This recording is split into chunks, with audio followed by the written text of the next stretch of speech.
सबके दिमाग में एक सवाल रहता है कि पति पत्नी में जो संबंध बनता है जबरन या वैसे वो रेप की श्रेणी में आता है या नहीं आता है।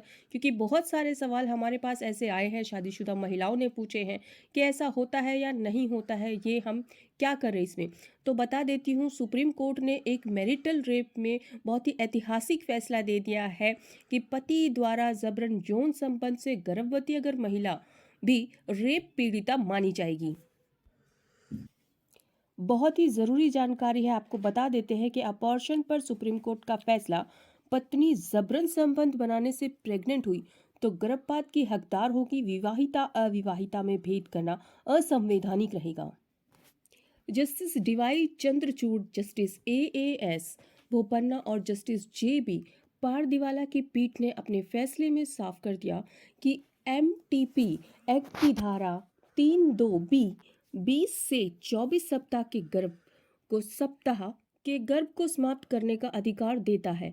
लेकिन अभी तक सिर्फ रेप पीड़िताओं को अपनी मर्जी से अनचाहे या बलात्कार से हुए गर्भ को समाप्त करने का अधिकार था।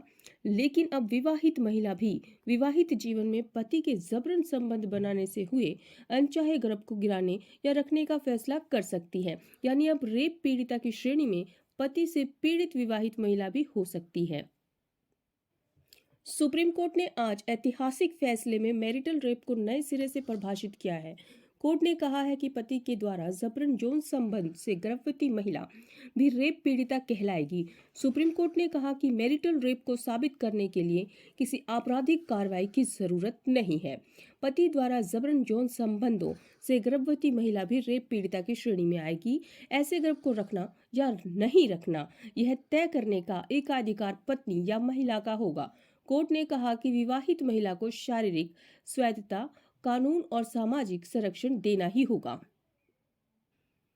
बलात्कार शब्द का सामान्य अर्थ सहमति के बिना या इच्छा के खिलाफ किसी व्यक्ति के साथ यौन संबंध बनाना है, भले ही इस प्रकार बना जबरन संबंध विवाह के संदर्भ में हो या ना हो। एक महिला पति द्वारा किए गए बिना सहमति बनाए गए यौन संबंधों के परिणाम स्वरूप गर्भवती हो सकती है।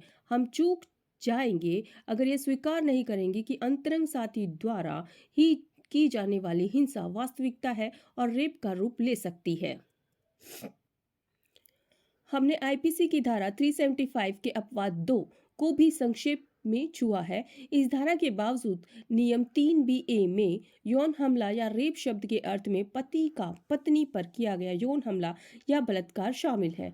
पीठ ने हालांकि स्पष्ट किया कि केवल एमटीपी अधिनियम के उद्देश्य के लिए बलात्कार के आशय में वैवाहिक बलात्कार को शामिल किया जा रहा है।